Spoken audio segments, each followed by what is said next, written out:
Welcome dear students, आप सभी का स्वागत है आर एस सर के यूट्यूब चैनल पर। और हम सब लाइव हैं एक नई क्लास के साथ में। ये जो क्लास आपका होगा प्रोबेबिलिटी का क्लास है। आज इसका मैं गेम ओवर कर दूंगा। क्लास नंबर आपके पास 79 होगी। आज की क्लास के अंदर हम जो डील करने वाले हैं वो होगा आपका, एक तो होगा बेज थ्योरम, है ना, और एक होगा बाइनोमियल डिस्ट्रीब्यूशन। बेज थ्योरम और बाइनोमियल डिस्ट्रीब्यूशन के सवाल हम आज की क्लास में करने वाले हैं। और बाइनोमियल डिस्ट्रीब्यूशन आपके लिए कितना इम्पोर्टेंट है और इसका तो मैं खैर अभी आपको क्वेश्चंस कराऊंगा तो ही बताऊंगा।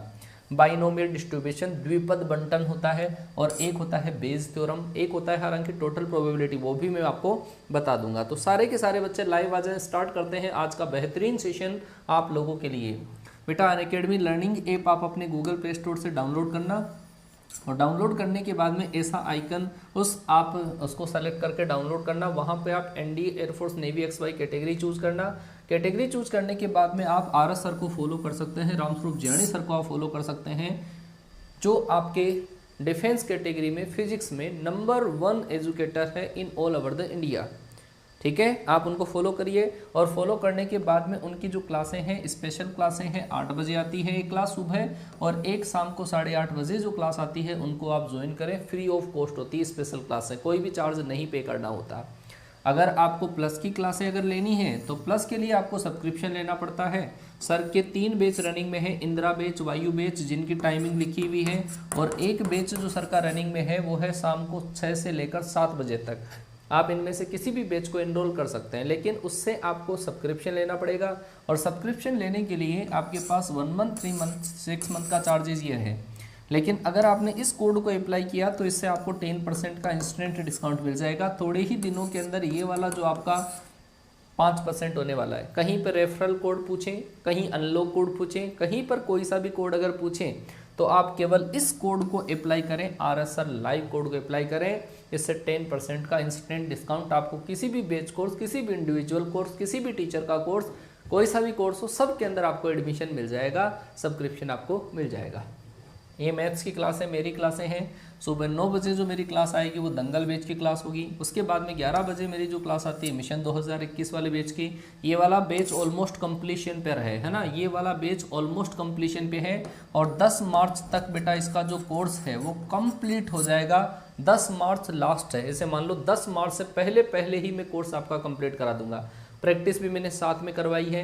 दंगल बैच वाला हो सकता है बेटा थोड़ा सा 25 मार्च के आसपास तक कंप्लीट हो, लेकिन मैं हो सकता है बीच में कोई अगर मैराथन लगा दूं तो वो भी 20 मार्च तक आपका कंप्लीट हो जाएगा। बेटा आज मैं आपकी प्रैक्टिस करवाऊंगा। RS अग्रवाल बुक का सॉल्यूशन जो बाइनोमियल थ्योरम का होगा, आज ही खत्म, आज ही स्टार्ट, आज ही खत्म। 2:30 PM पर इसकी क्लास होगी RS अग्रवाल बुक से। ठीक है, बाइनोमियल थ्योरम, ज़्यादा क्वेश्चन नहीं है इसके, लेकिन अच्छी क्वालिटी के जो क्वेश्चंस आते हैं उनकी हम प्रैक्टिस करेंगे ताकि कॉन्सेप्ट अपने बहुत बढ़िया बन जाए। आप इस टेलीग्राम चैनल को ज्वाइन करिएगा। टीम स्पेस RS सर हमारा टेलीग्राम चैनल है, जहां पर 37,500 बच्चों ने इसको ज्वाइन कर रखा है, फ़ायदा उठाते हैं। कॉन्सेप्ट की क्लास का PDF आपको मिल जाता है यहाँ पर, और कोई नोटिफिकेशन, कोई अपडेट आपको देना हो तो यहाँ पर हम दे देते हैं। अब जो भी बच्चा क्लास में आ चुका है एक बार आई लव माई पेरेंट्स का कमेंट कर दें और पेटी पेक होकर पूरे कॉन्फिडेंस के साथ में बेटा बैठ जाएं। पूरे कॉन्फिडेंस के साथ में मेरे लाल बैठ जाओ। आज आपको 2 थ्योरम ऐसी कराऊंगा जिंदगी के अंदर आप नहीं भूलोगे। ठीक है, आ जाओ मेरे लाल, फटाफट से आ जाओ, फटाफट से आ जाओ बेटा, फटाफट से। कि अना मेरी उड़ाती मुझको, इससे पहले कि अना मेरी उड़ाती मुझको, धूल मुट्ठी में भरी, राख मुट्ठी में भरी और उड़ा दी मैंने। इससे पहले कि अना मेरी उड़ाती मुझको, खाक मुट्ठी में भरी और उड़ा दी मैंने। उसने सैलाबों का तस्वीर बनाकर भेजा था, उसने सैलाबों का तस्वीर बनाकर भेजा था, उसी कागज़ की मगर नाव बना दी मैंने, उसी कागज़ की मगर नाव बना दी मैंने। बेटा कवि क्या कहना चाहता है, लोग आपको क्या करते हैं कि परेशानियों पे परेशानियों के बारे में बताते रहते हैं कि जिस भी टारगेट को आप चूज करोगे, जिस टारगेट को आप चूज करोगे उसी के अंदर क्या कॉम्प्लिकेशंस आने वाले हैं वो पहले से बता देते हैं। मैं आपको एक चीज़ के बारे में बताऊं, आपने सिकंदर महान का नाम सुना होगा। उस सिकंदर महान एक आल्पस पर्वत की श्रेणी पर युद्ध करने के लिए जब चढ़ रहे थे, तो उस आल्पस पर्वत बहुत बड़ा पर्वत है, विश्व के सबसे बड़े पर्वतों में से एक है। जब वो उसको पार करने के लिए चढ़कर दूसरी साइड में जब जाना चाह के मतलब युद्ध करना चाहते थे तो जब वो चढ़ाई शुरू करी उन्होंने, तो एक बूढ़ी सी महिला, बूढ़ी सी औरत उनके पास में आई और उनको ये कहा, बेटा आप कहाँ से युद्ध, उनको पता नहीं था कि ये सिकंदर है। तो उनके लिए उन्होंने एक चीज़ ये बोल दी, बेटा ये आप इस पर चढ़ोगे, ये तो बहुत खतरनाक पर्वत है, मतलब चढ़ते चढ़ते आधे तो वैसे ही मर गए, आप कहाँ युद्ध करने की बात कर रहे हो। तो उन्होंने उस महिला को धन्यवाद दिया कि माताजी आपका बहुत बहुत धन्यवाद हो, आपने रास्ते में आने वाली परेशानियों के बारे में मुझे पहले से बता दिया। अब मेरा एटीट्यूड उन परेशानियों से लड़कर युद्ध लड़ने का होगा। तो यही बात है बेटा, कोई आपको अगर ये बोल दें कि बेटा सिलेक्शन नहीं हो सकता, उन लोगों को सिलेक्शन ज़रूर दिखाना है। ठीक है, कि लोग जख्मों पर नमक छिड़कते हैं, लोग जख्मों पर नमक छिड़कते हैं, जख्म ऐसी नौबत ही नहीं आए कि हमारे जख्मी पैदा ना हो। ठीक है मेरे लाल, स्टार्ट करता हूँ आज का आपका इम्पोर्टेंट सेशन।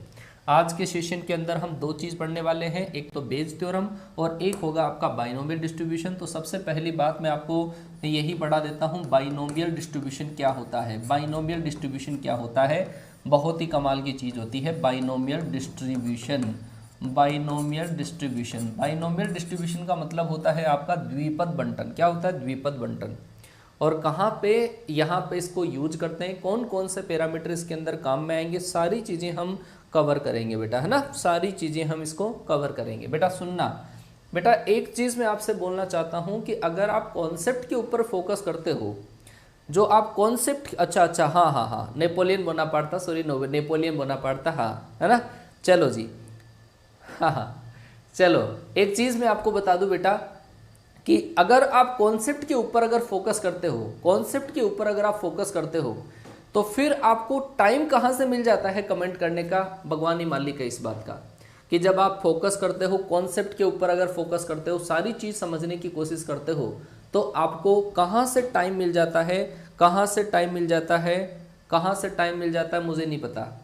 आप कमेंट कैसे कर पाते हो मुझे नहीं पता।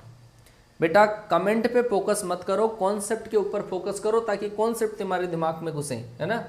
हाँ जी, बाइनोमियल डिस्ट्रीब्यूशन। तो बेटा बाइनोमियल डिस्ट्रीब्यूशन के अंदर जो पैरामीटर होते हैं वो 4 पैरामीटर होते हैं, और ये कहाँ पर हम अप्लाई करते हैं। सबसे पहली बात बाइनोमियल डिस्ट्रीब्यूशन के अंदर हम क्या करते हैं, बाइनोमियल डिस्ट्रीब्यूशन जब नंबर ऑफ इवेंट्स आपके पास जब ज़्यादा होते हैं तब हम इसका यूज करते हैं। सबसे पहली चीज़ नंबर ऑफ इवेंट्स अगर आपके पास जब ज़्यादा हो तो ही इसका हम यूज करते हैं। नंबर ऑफ इवेंट्स आपके पास ज़्यादा होना चाहिए, तब हम इसका यूज करते हैं। कोई दिक्कत आ रही है क्या? एक मिनट बेटा, एक मिनट। हाँ, बफरिंग बेटा थोड़ा सा हो सकता है कोई नेट का इश्यू हो, लेकिन अब कंडीशन सही है, अब कोई दिक्कत नहीं है, है ना, अब कोई दिक्कत नहीं होना चाहिए।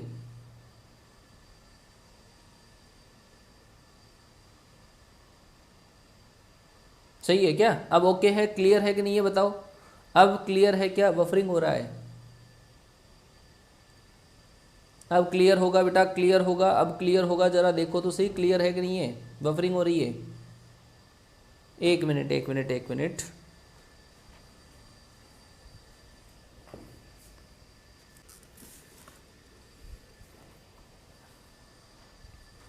अब जरा चेक करना बेटा, है ना, बोलो अब सही है, क्लियर। चलो जी, ओके। चलो जी बेटा, सबसे पहली बात बाइनोमियल डिस्ट्रीब्यूशन हम वहाँ पर अप्लाई करते हैं जहाँ पर नंबर ऑफ इवेंट्स ज़्यादा होते हैं। नंबर ऑफ इवेंट्स जब ज़्यादा होते हैं तब हम इसका यूज़ करते हैं। गुरुजी नंबर ऑफ इवेंट्स, बेटा अब क्लियर है ना, क्लियर है। अच्छा, नंबर ऑफ इवेंट्स ज़्यादा होने का मतलब क्या है? जैसे मैं कहूँ आपके पास कि अब तक जो हम क्वेश्चन पढ़ते थे वो ऐसे ही क्वेश्चन पढ़ते थे कि एक डाइस को आपने 2 बार उछाला या मैक्सिमम 3 बार आपने उछाला, है ना। अब बफरिंग नहीं है बेटा, एक्सीलेंट कनेक्शन लिखा हुआ रहा है, अब कोई दिक्कत नहीं है, अब कोई दिक्कत नहीं है, समझ गए बात को, अब कोई दिक्कत नहीं है, बिल्कुल क्लियर है, ठीक है। हाँ जी, अब सब सही है, कमेंट ना करो। नंबर ऑफ इवेंट्स जब ज़्यादा होते हैं तब हम इसका यूज़ करते हैं। जैसे बात करूँ मैं कि एक सिक्के को 50 बार उछाला, कि गुरुजी 50 बार उछालने का परिणाम हम ये बनाएंगे एच टी ऐसे कितनी बार बनाएंगे, तो वो पॉसिबल नहीं है ना।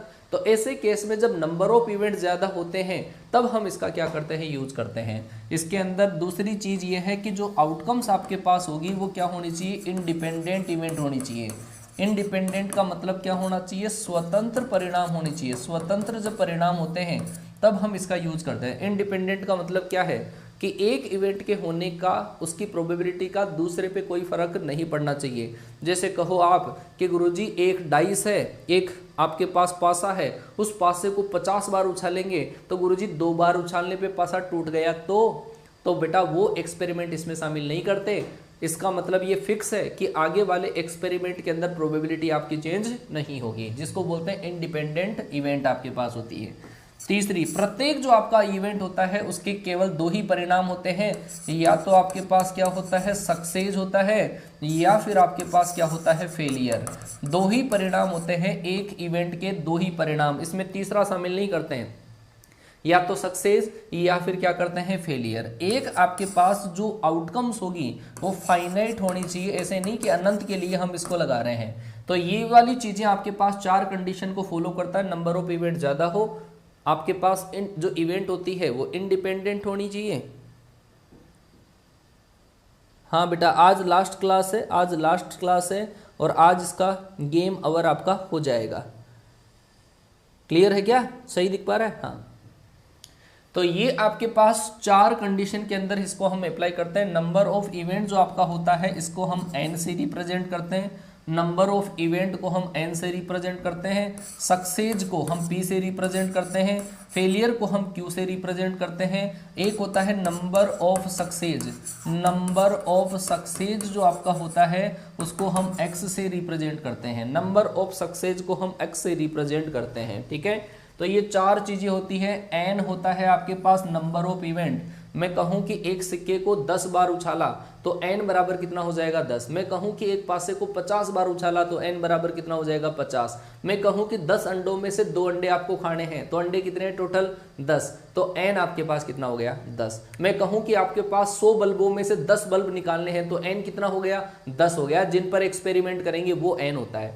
अच्छा कि गुरुजी P का मतलब होता है सक्सेस, और सक्सेस का मतलब क्या है, जैसे बेटा मैं कहूं P का मतलब है सक्सेस, जैसे मैं कहूं कि एक सिक्के को 10 बार उछालने पर 2 बार हेड आ जाए, 2 बार हेड आ जाए, तो ऐसे केस में हेड आना वो क्या है, अपनी सक्सेस, जिसको हम क्या मानेंगे, P मानेंगे, है ना। और Q क्या होगा, ये फेलियर होता है। फेलियर, इसमें 2 ही आउटकम होते हैं, P और Q। तो P प्लस Q का जो योग होता है वो हमेशा 1 के बराबर होता है, और Q की प्रोबेबिलिटी हमेशा 1 माइनस P से निकालते हैं, हर बार फिक्स होता है। इसमें n गिवन होता है, P गिवन होता है, Q अपन 1 माइनस P करके निकालते हैं, और X अपने को पता होता है कि कितनी सक्सेस चाहिए। जब ऐसे केस में बेटा अगर आपको X बराबर R सक्सेस के लिए अगर ये फॉर्मूला लगाना हो, Px बराबर R सक्सेस के लिए फॉर्मूला, तो ये होता है आपका NCR P की पावर R और Q की पावर n माइनस R। ये होता है बाइनोमियल डिस्ट्रीब्यूशन के लिए हम जो फॉर्मूला लगाते हैं वो ये वाला फॉर्मूला होता है। ठीक है, अब मैं एक चीज आपको बताऊं बेटा कि जो अपने पास ये R जो है वो नंबर ऑफ सक्सेस है ना, नंबर ऑफ सक्सेस कि कितनी सक्सेस चाहिए, n में से R सक्सेस के लिए NCR P की पावर R Q की पावर n माइनस R, ये है नंबर ऑफ सक्सेस कि कितनी सक्सेस चाहिए। अब बेटा जो सक्सेस आपके पास होती है इसको ऐसा भी लिखा हुआ हो सकता है, कोई दिक्कत नहीं है, कि कई बार इसको हम ऐसा भी लिख देते हैं NCX P की पावर X और Q की पावर n माइनस X। ये भी आपके पास बाइनोमियल डिस्ट्रीब्यूशन का ही फॉर्मूला है। अगर मैं बेटा यहाँ पर R की वैल्यू रखूँ, क्योंकि जो अपनी सक्सेस है वो मिनिमम कहाँ से स्टार्ट होती है, कि सक्सेस स्टार्ट होता है सक्सेस। बेटा बाइनोमियल थ्योरम का कोई कॉन्सेप्ट अगर रह गया है तो आज 2:30 PM पर क्लास लगा रहा हूँ, मेराथन RS अग्रवाल का सॉल्यूशन, उसके साथ में बता दूंगा, बता देना कौन सा कॉन्सेप्ट रह गया, मेरी तरफ से पूरा करवा दिया मैंने। हाँ जी, अगर बेटा आपके पास जो सक्सेस है वो मिनिमम 0 से स्टार्ट हो सकती है, कि गुरुजी हो सकता है 0 सक्सेस, हो सकता है आपके पास 1 सक्सेस, और हो सकता है गुरुजी 2 सक्सेस हो, और ऐसे ऐसे करके हो सकता है गुरुजी n सक्सेस। बेटा ये जो सब आपके पास n सक्सेस की जो प्रोबेबिलिटी का जो योग होता है वो हमेशा किसके बराबर होता है, 1 के बराबर होता है। 0 से लेकर n तक की जो आपके पास प्रायिकताएं हम कैलकुलेट करेंगे सबका योग 1 होगा। अच्छा बेटा अगर मैं आपसे ऐसा पूछूं कि मुझे बताओ कम से कम एक सफलता की प्रायिकता कैलकुलेट करनी हो, कम से कम एक सफलता की प्रायिकता अगर मुझे कैलकुलेट करनी हो तो बेटा कम से कम एक सक्सेस का मतलब क्या है कि गुरुजी कम से कम एक सक्सेस का मतलब गुरुजी ज्यादा एक सक्सेस भी हो सकती है, कि गुरुजी दो भी हो सकती है, कि गुरुजी n सक्सेस भी हो सकती है। कम से कम एक का मतलब एक भी हो सकता है, दो भी हो सकता है, तीन भी हो सकता है, n सक्सेस भी हो सकती है।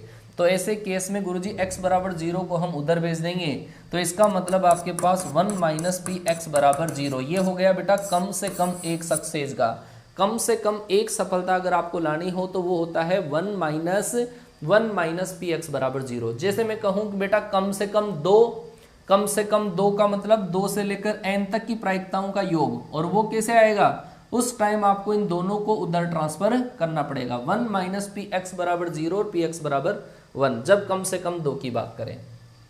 तो मेन चीज तो ये है कि ये फॉर्मूला आपको समझ में आना चाहिए, ये फॉर्मूला आपको समझ में आना चाहिए, है ना। चलो जी, अब इसी फॉर्मूले का मैं आपको एक्सपेरिमेंट बताता हूं, वो सुनना, आप जरा ध्यान से सुनना। एक नमूना देता हूं बेटा, एक कॉइन को 10 बार टॉस किया, एक कॉइन को 10 बार टॉस किया है, मतलब जितनी बार टॉस करते हैं वो होता है नंबर ऑफ सक्सेस, जिसको हम n से रिप्रेजेंट करते हैं।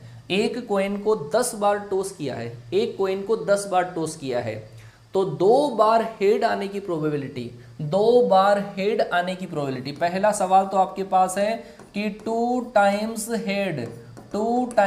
हेड आने की प्रोबेबिलिटी कैलकुलेट करनी है। दूसरी जो आपके पास है वो है मिनिमम 1 टाइम हेड आने की प्रोबेबिलिटी आपको कैलकुलेट करनी है। तो बेटा जरा जवाब देना कि गुरुजी 2 बार हेड आ जाए, मिनिमम 1 बार हेड आ जाए, या और भी आपको कुछ दिया हुआ हो सकता है बेटा। तो ऐसे केस में मैं कहूँगा कि आप सारी चीज़ें मेंशन कर लें कि वो चीज़ें क्या क्या है। कि सबसे पहली बात आपको पता होना चाहिए n का वैल्यू क्या है। n का वैल्यू की गुरुजी सिक्के को 10 बार उछाला है तो n बराबर तो कितना हो गया, 10 हो गया, ठीक है। n बराबर आपका कितना हो गया, 10 आ गया। दूसरी बात बेटा हेड आने का चांस पूछा है, तो आप बताओ कि एक कॉइन को जब एक बार टॉस करेंगे तो हेड आने की प्रोबेबिलिटी कितनी है। कि गुरुजी एक कॉइन को एक बार टॉस किया तो हेड आने की प्रोबेबिलिटी 1/2 होती है, वो ही प्रोबेबिलिटी सबके केस में चलेगी। तो आप एक ही केस में निकालो, एक ही केस में हेड आने की प्रोबेबिलिटी 1/2 होगी।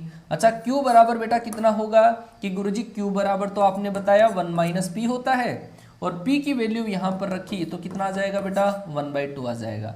अच्छा 2 टाइम हेड, इसका मतलब बेटा r बराबर आपको कितना रखना है, 2 रखना है। x बराबर 2 भी रख सकते हो, r बराबर भी 2 रख सकते हो। मैंने फॉर्मूला लिखाया था आपको NCX p की पावर x q की पावर n माइनस x, ये फॉर्मूला लिखाया था। वैल्यू लिखो, आंसर निकालो। n का मान कितना है, 10। 10c2 कम से कम ये 2 हेड आने की प्रोबेबिलिटी 10c2 1/2, मतलब p की वैल्यू रखी 1/2, x आपके पास कितना है 2, और 1/2 की पावर आपके पास 8। जब इन दोनों को मल्टीप्लाई करोगे तो आपके पास आ जाएगा 10c2 1/2 की पावर आपके पास कितना आ जाएगा, 10। बोलो आया कि नहीं आया। 10c2 1/2 की पावर आपके पास 10। मेरे लाल समझ में आया कि नहीं आया। 45/2048 बच्चे ने आंसर दे दिया। अब बेटा जब इसके अंदर हम टोटल केसेस अगर इस तरीके से निकालते, head tail into head tail into head tail into head tail, तो भाई साहब ये बनाते बनाते अपना पेपर कंप्लीट हो जाता है ना। कि गुरुजी 1024 परिणाम बनते हैं पूरे, फिर उसके अंदर से 2 हेड आने वाला चांस ढूंढते, तो माथा पच्ची वाला काम था। तो ये बाइनोमियल डिस्ट्रीब्यूशन से देखो कितना सिंपल निकल गया। बेटा जितनी बार एक्सपेरिमेंट करते हैं वो होता है n। फिर जिसको अब जो अपने को चाहिए, जैसे यहाँ पर हेड लिखा हुआ है तो हेड आने की प्रोबेबिलिटी वो जाएगा p, और q बराबर हेड नहीं होना, और वो क्या 1 माइनस पी। x बराबर कितनी सक्सेस चाहिए आपको, कितनी बार हेड चाहिए, वो जाएगा x, ठीक है। चलो जी, अच्छा दूसरे का आंसर देखो, दूसरे का आंसर। अच्छा दूसरे का आंसर अगर हम निकालने जाएंगे कि मिनिमम 1 टाइम हेड, तो मैंने कहा कि कम से कम एक बार हेड आए, तो 1 माइनस आप पी एक्स बराबर 0 कर दो। क्या कर दो, 1 माइनस पी एक्स बराबर 0। और x बराबर 0 का मतलब क्या है कि गुरुजी tan c0 1/2 की पावर 0 और 1/2 की पावर 10 - 0 10। अच्छा निकालो, tan c0 की वैल्यू 1, 1/2 की पावर 0 की वैल्यू 1, तो आंसर जो आएगा 1 - 1/2 की पावर 10 आ जाएगा मेरे लाल। 1 - 1/2 की पावर 10 आ जाएगा। बेटा क्लियर हो गया? बेटा प्रोबेबिलिटी नहीं आई तो स्टार्टिंग से वीडियो देख ले, कमेंट करने से तो ऐसा है नहीं भाई आ जाएगी। बोलो आया कि नहीं आया? 1 में से माइनस कर दो। बेटा मैंने कहा था कि 0 से लेकर n तक की प्रोबेबिलिटी का योग होता है 1। आपने n टाइम कोई भी एक्सपेरिमेंट अगर किया तो उसके अंदर 0 सक्सेस आने का चांस है x बराबर 0, 1 सक्सेस आने का चांस है x बराबर 1, 2 बार सक्सेस आने का चांस है x बराबर 2, तो n बार सक्सेस आने का चांस है x बराबर n। इन सब की प्रोबेबिलिटी का जो योग होता है वो क्या होता है? 1 होता है। अगर मैं बात करूं मिनिमम 1 की, कम से कम 1 आने का, तो बेटा कम से कम 1 आना मतलब ज़्यादा 2 भी आ सकता है, कम से कम 1 भी आ सकता है, 2 भी आपके पास आ सकता है, 3 भी आपके पास आ सकता है, n भी आपके पास आ सकता है। इन सब का योग पूछा है। इसका मतलब क्या कि गुरुजी 1 - px बराबर 0 कर दो ना, 1 - px बराबर 0, इसको इधर भेज दो तो इन सब का योग आपको पता चल जाएगा। क्लियर हो गया क्या बेटा? ठीक है, क्लियर? चलो जी कोई बात नहीं, 4th क्लास का पीडीएफ आपको दे देंगे। अच्छा बेटा मैं आपको बता दूं कि कुछ क्वेश्चंस मैं आपके लिए लेकर आया हूं, आप इसमें इंप्लीमेंट करिएगा इसी मेथड को, ठीक है? चलो जी, ये सवाल मेरे पास है आपका बाइनोमियल डिस्ट्रीब्यूशन का, जरा देखना और सोल्व करना। आपको दे रखा है कि एक बक्से में कितने अंडे हैं? 100 अंडे हैं। अच्छा 10, जिनमें से 10 अंडे सड़े हुए हैं। यदि प्रतिचयन प्रतिस्थापित व्यवस्था से हो तो 5 अंडों के नमूनों में, बेटा मुझे ये बताओ कि जो अंडे 100 अंडों में से आप अंडे निकालोगे 5-5, उन अंडों की शक्ल देखोगे कि इसके अंदर बच्चा है कि नहीं है ना? तो भाई साहब अंडे जो हम एक्सपेरिमेंट करेंगे वो कितने अंडों पे होगा कि गुरुजी वो तो 5 पे ही होगा। अरे 100 अंडे तो हैं, फिक्स बात है, लेकिन अपन एक्सपेरिमेंट किस पे करेंगे गुरुजी? जो 5 निकाल रहे हैं उन्हीं को देखेंगे हम तो इसका मतलब बेटा 5 अंडों के नमूना 5 अंडों का लिया है, मतलब सिंपल आपने 5 अंडों का लिया है, तो n बराबर तो कितना हो जाएगा? 5।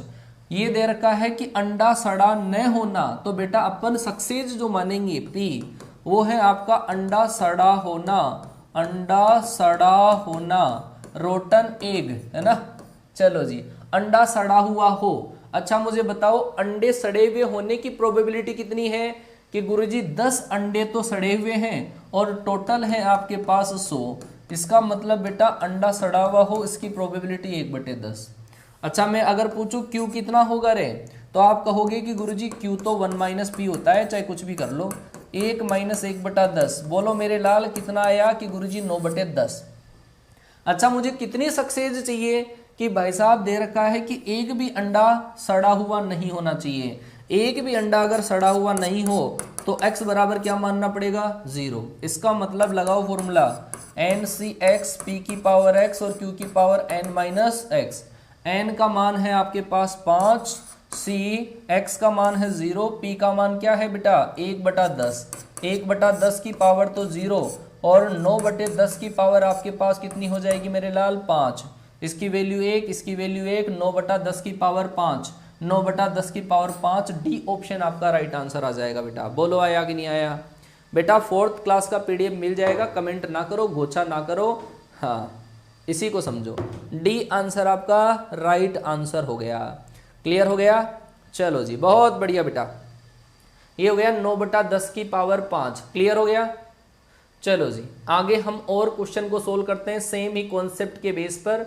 चलो बेटा बताओ फटाफट से, यदि एक छात्र के तैराक न होने की प्रायिकता है, छात्र के तैराक न होने की प्रायिकता, अच्छा यहाँ पे दे रखा है आपको 5 छात्र, टोटल 5 छात्र हैं, इसका मतलब 5 छात्रों पे एक्सपेरिमेंट होगा। n बराबर कितना आया बेटा? 5। तो आपको दे रखा है एक छात्र के तैराक होने की प्रायिकता पूछी है, एक छात्र के तैराक होने की प्रायिकता, तो आप क्या मानोगे? P बराबर ये मान लो ना बेटा, तैराक होना, तैराक होना, स्विमर होना, स्विमर होना, तैराक होना। गुरुजी इसकी प्रोबेबिलिटी गिवन नहीं है। अच्छा Q बराबर मतलब क्या है कि गुरुजी तैराक न होना, तैराक न होना। अच्छा मुझे बताओ बेटा तैराक नहीं होने वाले चांस कितने हैं कि 1/5। तैराक न होना 1/5। अच्छा तैराक होना बेटा इन दोनों की प्रोबेबिलिटी का योग 1 होता है। P + Q बराबर हमेशा 1 होता है, चाहे आपको P गिवन हो चाहे फिर Q गिवन हो। अच्छा बेटा तैराक होने की प्रोबेबिलिटी कितनी आ जाएगी गुरुजी, 1 में से माइनस करेंगे तो 4/5। अच्छा बेटा एक छात्र की तैराक होने की प्रोबेबिलिटी पूछी है, इसका मतलब x बराबर क्या होगा 1। फॉर्मूला क्या, NCx P⁻x Q⁻n-x। n कितना गुरुजी 5 और x 1 बटा ये हो जाएगा बेटा 4/5 की पावर तो 1 और 1/5 की पावर कितनी आ जाएगी 4। बता मेरे लाल आया कि नहीं। 5C1 की वैल्यू कितनी होगी गुरुजी, 5C1 की वैल्यू होगी 5। सही है क्या, 5C1 की वैल्यू होगी 5। 5 × 4/5 × 1/5 की पावर 4, ये इससे कट गया 4 × 1/5 की पावर 4। वैसे आपको डायरेक्ट दिया हुआ है, ये आ जाएगा आपका बी ऑप्शन। बोलो आया कि नहीं आया। लाइक में कंजूसी है गुरुजी, लाइक में धड़ाधड़ कंजूसी है, ठीक है ना। लाइक में कंजूसी नहीं होनी चाहिए, लाइक बढ़ाओ। क्लियर, आगे चलते हैं जी, आगे चलते हैं। चलो जी जरा देखो, एक संतुलित सिक्के को n बार उछाला जाता है। एक संतुलित सिक्का है बिल्कुल फ्रेश, उसको n बार उछाला जाता है। अच्छा गुरुजी एक्सपेरिमेंट n बार किया आपने, चलो ठीक है। अच्छा उसने दे रखा है कि 6 बार शीर्ष आने की प्रायिकता। अच्छा 6 बार शीर्ष आ जाए, इसका मतलब बेटा सक्सेस क्या होगा, हेड आना, हेड प्रकट होना मतलब शीर्ष आना। हेड आने की प्रोबेबिलिटी कितनी की गुरुजी 1/2। अच्छा क्यू बराबर कि गुरुजी हेड नहीं आना 1 - 1/2, तो गुरुजी ये आपका 1/2। अच्छा बेटा क्या पूछा है आपको जरा देखो कि गुरुजी 6 बार शीर्ष आने की प्रायिकता 8 बार शीर्ष आने की प्रायिकता के बराबर है। इसका मतलब बेटा 6 सक्सेस की प्रोबेबिलिटी और 8 सक्सेस की जो प्रोबेबिलिटी है वो क्या है मेरे लाल, बराबर है। 6 सक्सेस की प्रोबेबिलिटी और 8 सक्सेस की प्रोबेबिलिटी क्या है, बराबर है। अच्छा मुझे बताओ 6 सक्सेस की प्रोबेबिलिटी कैसे निकालूं कि गुरुजी NC6 1/2 की पावर तो 6 और फिर दूसरा 1/2 की पावर n-6। अच्छा ये हुआ 6 सक्सेस की प्रोबेबिलिटी। x बराबर कितना है यहाँ पे 6 है, बराबर अगर गुरुजी 8 सक्सेस की प्रोबेबिलिटी निकालूं तो वो क्या होगा NC8 1/2 की पावर 8 और दूसरे 1/2 की पावर n-8। बोलो आया, क्लियर हुआ। अब जरा देखना इन दोनों के अंदर इन दोनों को मल्टीप्लाई करते हैं, बेस सेम में पावर जुड़ेगी तो ये वाली पावर आ जाएगी n और ये वाली पावर भी कितनी आ जाएगी n। गुरुजी ये आपका इससे कट गया, ये तो कट गया, इसका मतलब आया NC6 बराबर NC8, NC6 बराबर NC8। इसका मतलब इन दोनों का योग आपका इसके बराबर होगा, इसका मतलब n बराबर 14 आ जाएगा। राइट आंसर आपके पास 14 आ जाएगा बेटा। क्लियर हो गया क्या, क्लियर हुआ, क्लियर हुआ। 670 बच्चे लाइव, लाइक की संख्या 647। क्या होगा मेरे लालू है, इतनी प्यार में कमी कर रखी है, शायरी सुनने की इच्छा हो रही है गुरुजी।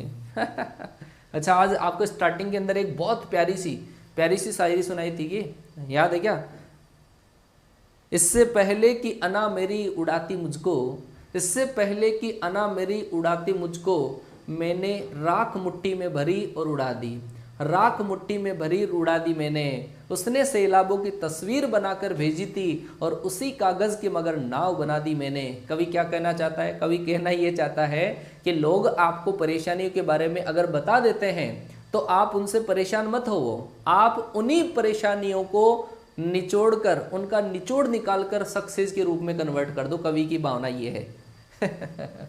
चलो बेटा अगला सवाल, अगला सवाल, इसका तो भाई सारे बच्चे जवाब दे सकते हैं। एक पासा 10 बार उछाला जाता है, यदि सम संख्या प्राप्त होना सफलता माना जाए तो 4 सफलताओं की प्रायिकता कितनी होगी। P कैसे निकालते हैं, अभी देख भाई P कैसे निकालते हैं। जिसकी प्रोबेबिलिटी अपने को निकालनी हो वो होता है बेटा P। अच्छा इसने क्या पूछा है बेटा, सम संख्या प्राप्त होना।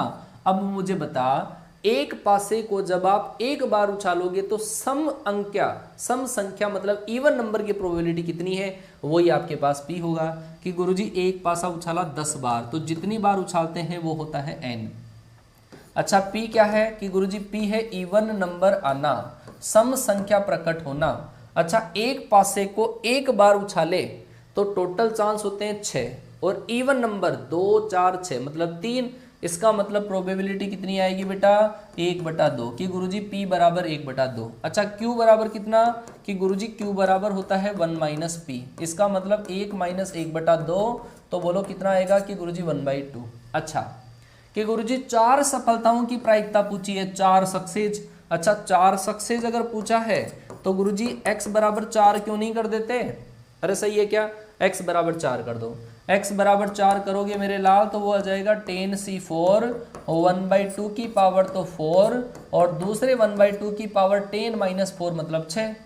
दोनों को मल्टीप्लाई करोगे, बेस तो सेम है बेटा, आपका बेस तो सेम है और पावर आपके पास ऐड हो जाएगी, तो ये वाली बात होगी 10c4 1/2 की पावर आपके पास आ जाएगी 10। अच्छा गुरुजी ये तो जवाब ही नहीं है, तो बेटा ऐसा होता है, एक प्रॉपर्टी आपने देखी है क्या, NCR बराबर NCN - R, ऐसा होता है, याद है क्या। तो गुरुजी यहाँ पे 10c4 को मैं क्या लिख सकता हूँ 10c 10 - 4 मतलब 6 और 1/2 की पावर 10, ऐसा भी तो लिख सकता हूँ मैं। तो वही बात है, वो लिखी हुई कहाँ है बेटा, वो लिखी हुई है डी ऑप्शन के अंदर, डी ऑप्शन के अंदर लिखी हुई है। क्लियर हो गया मेरे लाल,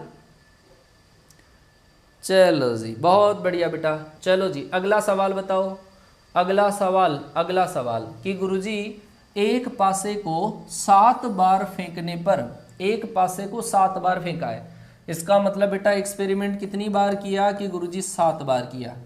अच्छा कि गुरुजी ठीक 4 बार मतलब ये दे रखा है नंबर ऑफ सक्सेस कि 4 बार। अच्छा तो गुरुजी x बराबर 4 आपको निकालना है, चलो जी। अच्छा इसमें ये दे रखा है 5 आने की प्रायिकता निकालनी है, 5 आने की प्रायिकता, इसका मतलब बेटा 5 आने की प्रोबेबिलिटी कितनी होगी कि गुरुजी 5 पासे को उछालते हैं तो 1 2 3 4 5 6 कि गुरुजी टोटल परिणाम तो 6 और 5 एक ही बार लिखा हुआ है मतलब 1/6, p बराबर 1/6 और q बराबर गुरुजी 1 - 1/6, तो गुरुजी ये आ जाएगा आपका 5/6।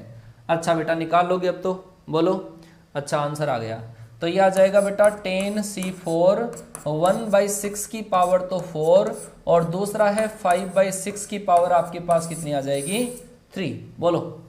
10c4 1/6 की पावर 4 5/6 की पावर आपके पास आ जाएगी 3। ए ऑप्शन आपका राइट आंसर है, ए ऑप्शन आपका राइट आंसर होगा, ठीक है। चलो जी ये हुई बात बेटा आपके पास इन से रिलेटेड क्वेश्चन। और देख लो चलो एक सवाल।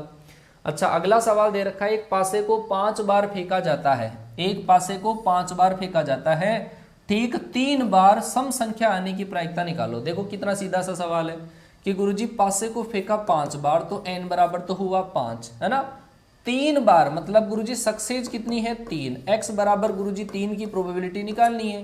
अच्छा p कितना कि गुरुजी सक्सेस, और सक्सेस किस बात में है कि गुरुजी सक्सेस है सम अंक आना, इवन नंबर आना, और इवन नंबर की प्रोबेबिलिटी गुरुजी 1/2 होती है और q बराबर 1 - 1/2 करोगे तो गुरुजी ये भी 1/2 होगा। एक बच्चे ने पूछा था p ये कैसे निकालते हैं, तो बेटा बात यही है, पासे पर सम अंक की बात कर रही है, पासे पे सम अंक, तो पासे पे टोटल अंक कितने होते हैं मेरे लाल, वो होते हैं गुरुजी 6, टोटल तो हुए 6 और इवन नंबर 2 4 6 कितने 3, 3/6 मतलब 1/2, ये हो गया p। और q होता है हमेशा 1 - p होता है। बोल आया कि नहीं आया अब कि गुरुजी अब आ जाएगा आराम से। इसका मतलब बेटा 5c3 पहला 1/2 की पावर तो 3 और दूसरे 1/2 की पावर 5 - 3 2, लेकिन दोनों को मल्टीप्लाई करोगे तो पावर 5 आ जाएगी है ना। अब 5c3 इंटू 1/2 की पावर कितनी है 5। अब निकाल लो इसका आंसर कितना आएगा, ठीक हुआ। लो जी ये हो गया आपके पास बाइनोमियल डिस्ट्रीब्यूशन है ना, बाइनोमियल डिस्ट्रीब्यूशन, ये हो गई गुरुजी बाइनोमियल डिस्ट्रीब्यूशन की बात हो गई है ना। चलो जी आगे चलते हैं, आगे चलते हैं हम, है ना। अच्छा बेटा, ये कुछ मैराथन क्लासेज है तो इनका आप ध्यान रखोगे। ये मैराथन क्लासेज आप लोगों के लिए आ रही है। बाइनोमियल थ्योरम की बात कर रहा हूं मैं। बाइनोमियल थ्योरम आज आपका 2:30 PM पे, ध्यान रखना मेरे लाल, 2:30 PM पे बाइनोमियल थ्योरम सारे बच्चों के लिए है, क्योंकि इसकी प्रैक्टिस मैंने नहीं करवाई थी। प्रैक्टिस आपके लिए लेकर आ रहा हूं, तैयारी आपको करनी है, सपोर्ट आपको करना पड़ेगा। RS अग्रवाल बुक से, ठीक है, टॉप क्वालिटी के सवाल। अच्छा, एक क्लास बेटा कल आपकी आने वाली है, जो टॉप मोस्ट क्लास आपकी होने वाली है, जरा देख लो, ये देख लो बेटा, महामैराथन किसका, कि गुरुजी किसका, रे ऑप्टिक्स का। रे ऑप्टिक्स का महामैराथन आ रहा है बेटा कल की क्लास में। एक ही क्लास के अंदर पूरा कॉन्सेप्ट रिवीजन और भाई साहब सवाल, समझ गए क्या, कॉन्सेप्ट रिवीजन प्लस प्रैक्टिस। कल की क्लास, संडे की क्लास, ध्यान रखना बेटा 10 बजे, ठीक है। चलो मेरे लाल आगे बढ़ जाओ। अच्छा बेटा, अब हम जो हम क्वेश्चंस करवाने वाले हैं, ये तो मैंने आपको करवा दिया। अच्छा गुरुजी कुछ ध्यान रखो। अब हम अगली थ्योरम को पढ़ने जाते हैं। अगली थ्योरम को हम पढ़ेंगे, और गुरुजी वो जो थ्योरम आपकी है वो है आपका बेज थ्योरम। एक जो थ्योरम आपकी आती है गुरुजी, वो आती है बेज थ्योरम।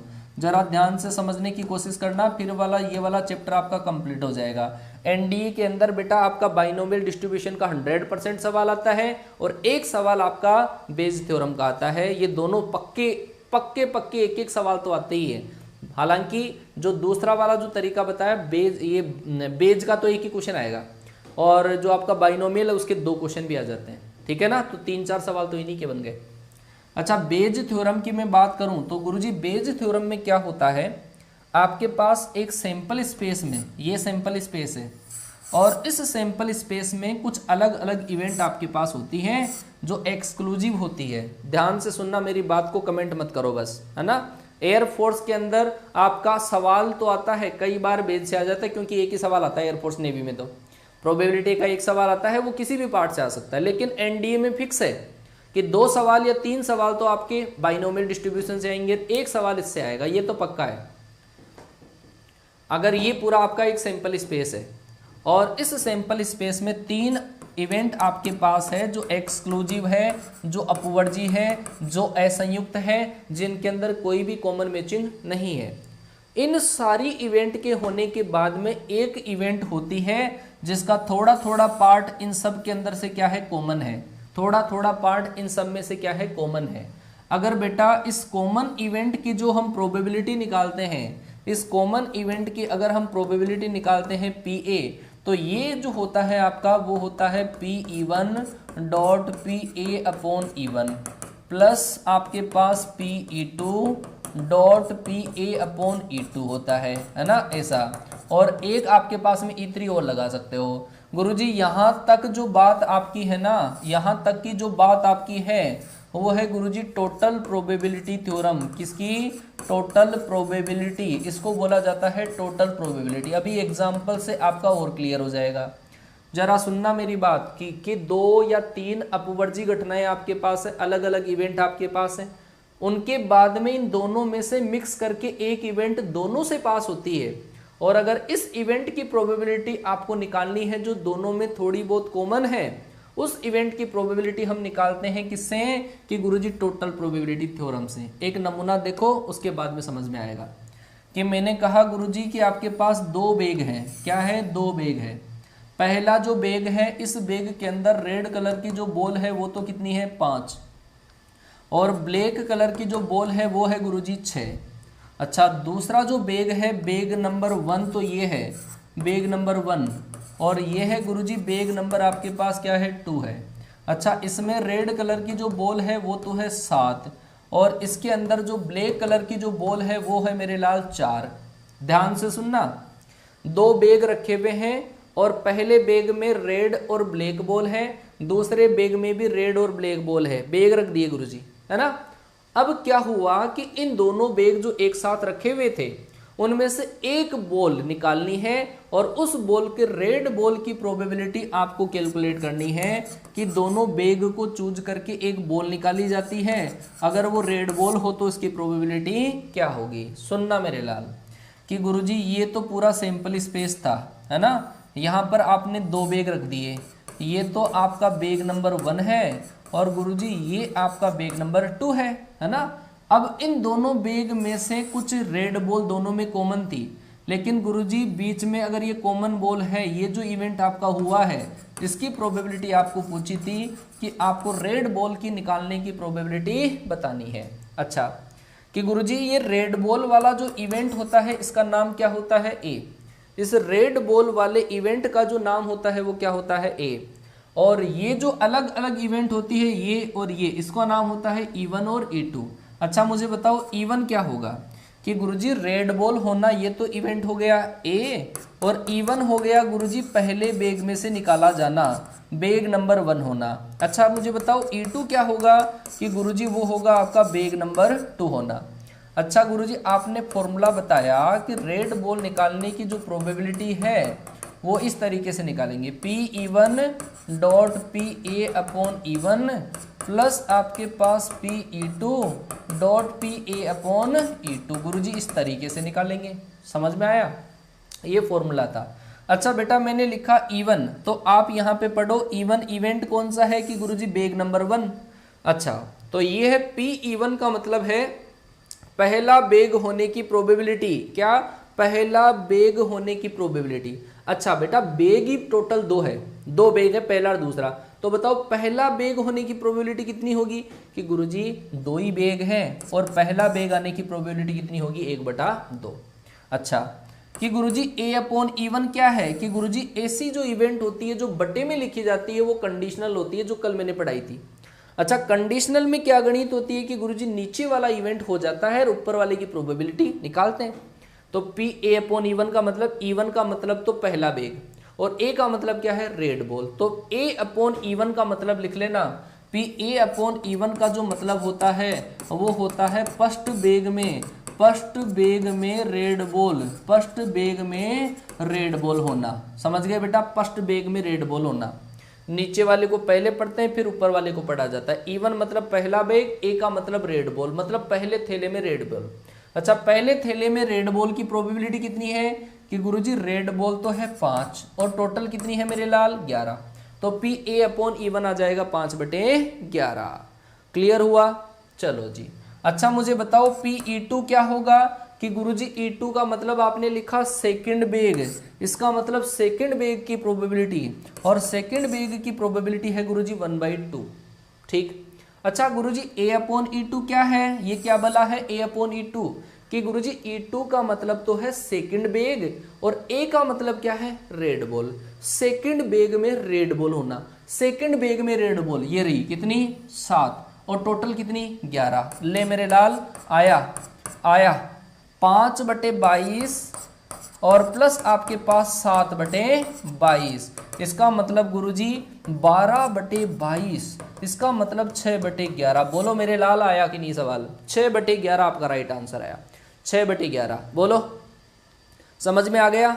ये होती है गुरुजी टोटल प्रोबेबिलिटी का कमाल। अच्छा अब गुरुजी टोटल प्रोबेबिलिटी के बाद में एक प्रोबेबिलिटी और आ जाती है ना, जिसका नाम होता है बेज थ्योरम। और वो बेज थ्योरम बस इसी की सप्लीमेंट्री है, थोड़ा सा उसी में एक्सटेंशन कर देते हैं तो बेज थ्योरम आपकी आ जाती है। बेटा 7 और 5 होते हैं 12, 12/22 6/11 आ जाएगा। ठीक है क्या, चलो अब बताओ गुरुजी बेज थ्योरम में थोड़ा सा जो कमाल होता है ना वो कैसे होता है। बेज थ्योरम थोड़ी सी डिफरेंट है और वो है, सुनना बेटा, इस बेज थ्योरम के अंदर से क्या बोल देते हैं, इसको बोल देते हैं अपोजिट प्रोबेबिलिटी। सुनना मेरे लाल कि गुरुजी आपके पास 1 इवेंट, 2 इवेंट, 3 इवेंट जो सारी की सारी एक्सक्लूसिव है, उसके बाद में ये जो इवेंट जो ऑलरेडी दे रखी थी ये थी E1, ये थी आपकी E2 और ये थी आपके पास E3, और उसके बाद में गुरुजी जो ये वाला इवेंट हुआ ये क्या है, A। बेटा अब मैंने टोटल प्रोबेबिलिटी में तो इस A की प्रोबेबिलिटी कैलकुलेट करी थी, है ना। अब अगर आपको इस E1, E2, E3 के बारे में पूछ लिया जाए तो वो होता है गुरुजी क्या, वो होता है बेज थ्योरम। क्या होता है, बेज थ्योरम। दोनों में फर्क पता चला कि नहीं चला। बेटा सुनो मेरी बात, टोटल प्रोबेबिलिटी में तो ये जो गोला है, जो ए इवेंट है उसकी प्रोबेबिलिटी हमने कैलकुलेट करी। अब आपको अगर इसका होने के बाद में, ए के होने के बाद में इस इवेंट को करने के बाद में E1 E2 E3 के बारे में पूछ लें, उसको क्या बोल देते हैं, उसको बोल देते हैं बेज। नहीं आया? अब सुनो एग्जाम्पल पहले, उसी के बाद में लिखूंगा फॉर्मूला। अच्छा बेटा, आपके पास दो बेग हैं, ऐसा दो बेग है, ये है बेग नंबर 1 और ये है बेग नंबर 2। अच्छा, इसके अंदर आपके पास कुछ बॉल है, मान लो कि रेड बॉल है 5 और ब्लैक बॉल है आपके पास 6। अच्छा, इसके अंदर रेड बॉल है आपके पास 7 और ब्लैक बॉल कितनी है, 4। मैंने पहले क्या किया था कि दोनों बेग एक साथ रखे हुए हैं, रेड बॉल निकाले जाने की प्रोबेबिलिटी। लेकिन अब सवाल जो गुरुजी ऐसा है, वो ऐसा है कि रेड बॉल तो निकाली गई है, इन दोनों बेगों को चूज करने के बाद में रेड बॉल तो निकाली गई है, लेकिन बेग पहला हो इसकी प्रायिकता बताओ कितनी है। किसके बारे में पूछ लिया, बेग के बारे में पूछ लिया। पहले किसके बारे में पूछा था, बॉल के बारे में। जब बॉल के बारे में ही पूछें तब तो बात होती है किसकी, टोटल प्रोबेबिलिटी की। लेकिन बॉल के बारे में बताकर बेग के बारे में पूछ लें तब बात किसकी हो गई बेटा, वो हो गई बेज थ्योरम की। थोड़ा सा फॉर्मूले के अंदर चेंज आएगा, फिर एग्जांपल कराऊंगा, आराम से समझ में आ जाएगा, है ना। चलो सुनना जरा कि गुरुजी इसका जो फॉर्मूला होता है, इसके अंदर आपको ए तो गिवन होता है ना, ए तो गिवन होता है और इवन के बारे में आपको पूछा जाता है। ए तो गिवन होता है, इवन के बारे में पूछा जाता है और इसकी प्रोबेबिलिटी इस तरीके से निकालते हैं, P E one dot P A upon E one, P E one dot P A upon E one, और नीचे आपके पास आ जाता है P E one dot P A upon E one plus P E two dot P A upon E two. लो जी, अब हो सकता है 3 बेग अगर नीचे हो, 3 बेग होते तो E3 और लगा देते, और अगर 2 है तो E2 तक पूरा कर देते। ये होता है गुरुजी, ये फॉर्मूला होता है बेज थ्योरम का। थोड़ा सा ही चेंज होता है, थोड़ा सा ही चेंज होता है। नीचे तो अभी आपने पहले पढ़ा ना, वो नीचे वाला तो वही है, टोटल प्रोबेबिलिटी वाला ही। ऊपर थोड़ी सी गणित अलग आ जाती है, ठीक है। चलो जी, बिल्कुल हो सकता है बेटा, आप सही सोच रहे हो सकता है नेवी में भी आ जाए, है ना। तो सवाल गलत थोड़ी करना है अपने को, ये सिंपल सा सवाल है, अभी देखना।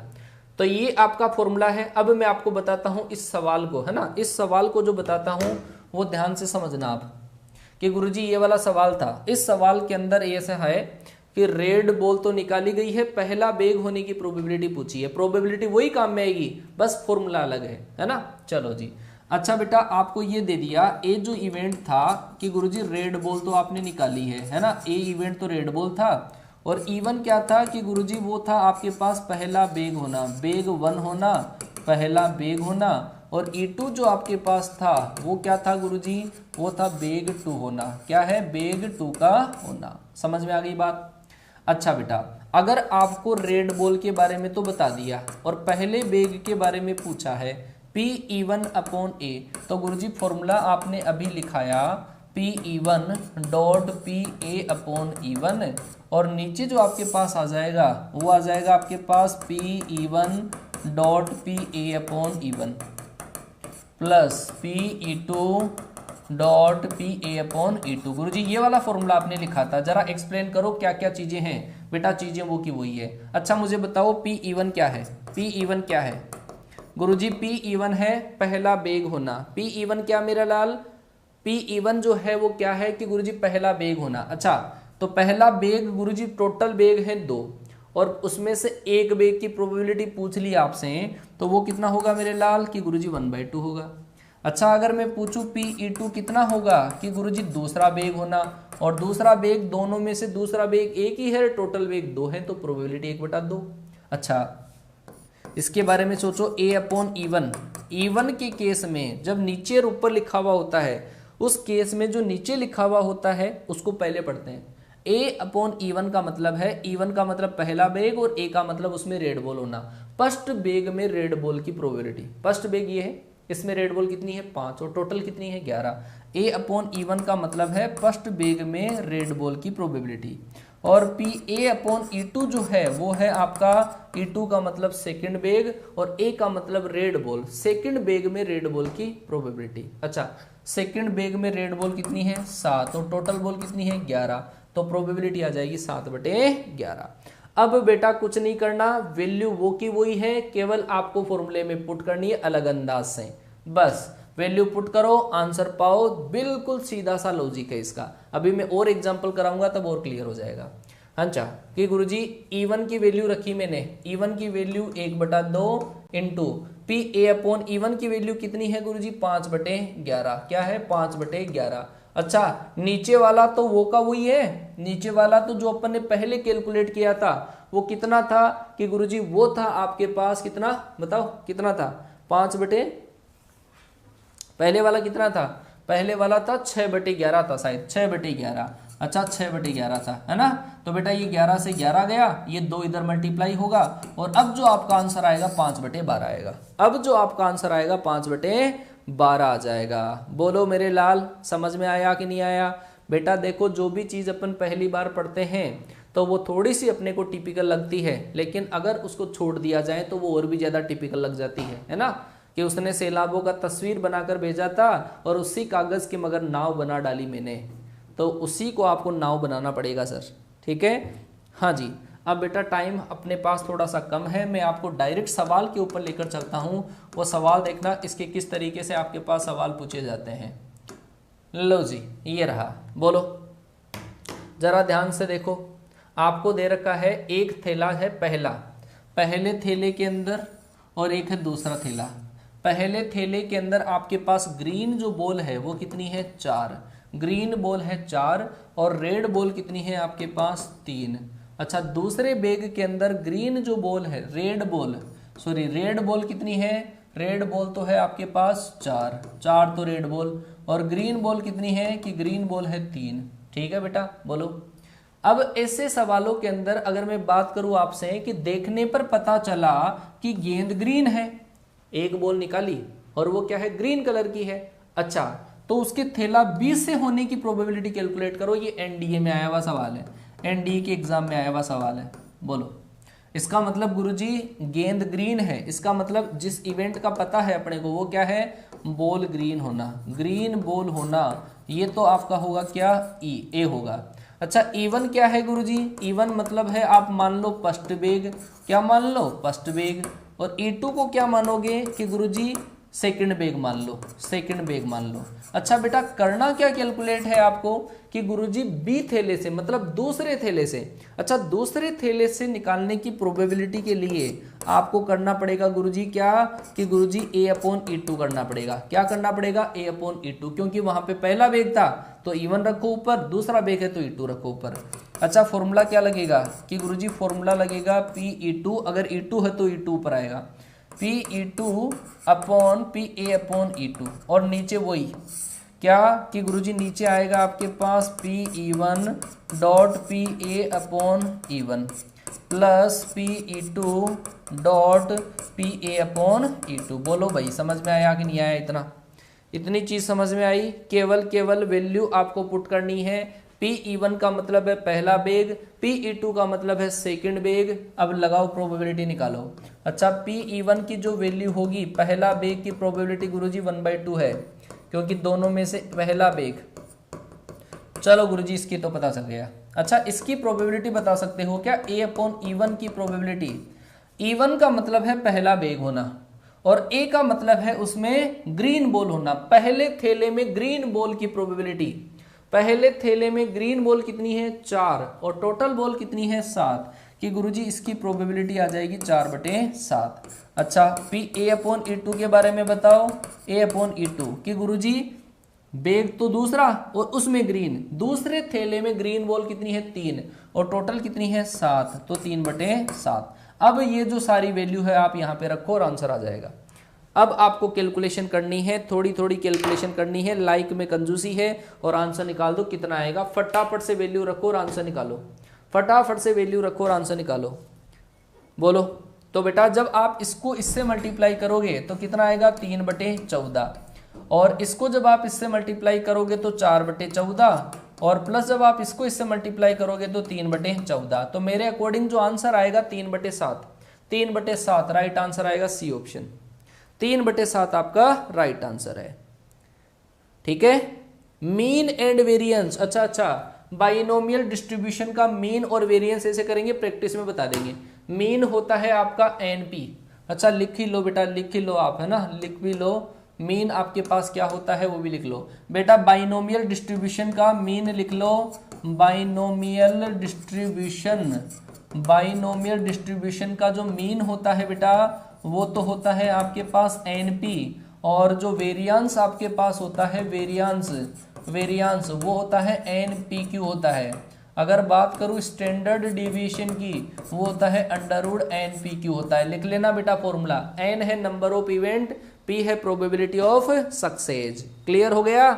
चलो जी, अब आपका टाइम भी कंप्लीट है, प्रोबेबिलिटी भी कंप्लीट है, और मंडे से हम नया टॉपिक स्टार्ट करने जा रहे हैं और वो टॉपिक होगा एप्लीकेशन ऑफ डेरिवेटिव। ठीक है, आपकी डिमांड थी, उसके बाद में आपका ऑलमोस्ट सिलेबस कंप्लीट, फिर इंटीग्रेशन का पार्ट बचेगा बस।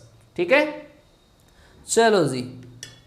प्रोबेबिलिटी में बेटा कोई बात नहीं है, देखो पहली बार में 100% प्रोबेबिलिटी बहुत मुश्किल होती है, तो मैं जब आपको प्रैक्टिस कराऊंगा तो कॉन्फिडेंस आपको आ जाएगा, ये मेरा वादा है। वास्तव में प्रैक्टिस जब आप करोगे ना तब कॉन्फिडेंस आएगा कि कितना का यार कितना का आपको नहीं आया। ठीक है बेटा, मिलता हूं अगली क्लास में, तब तक के लिए टाटा बाय बाय, जय हिंद।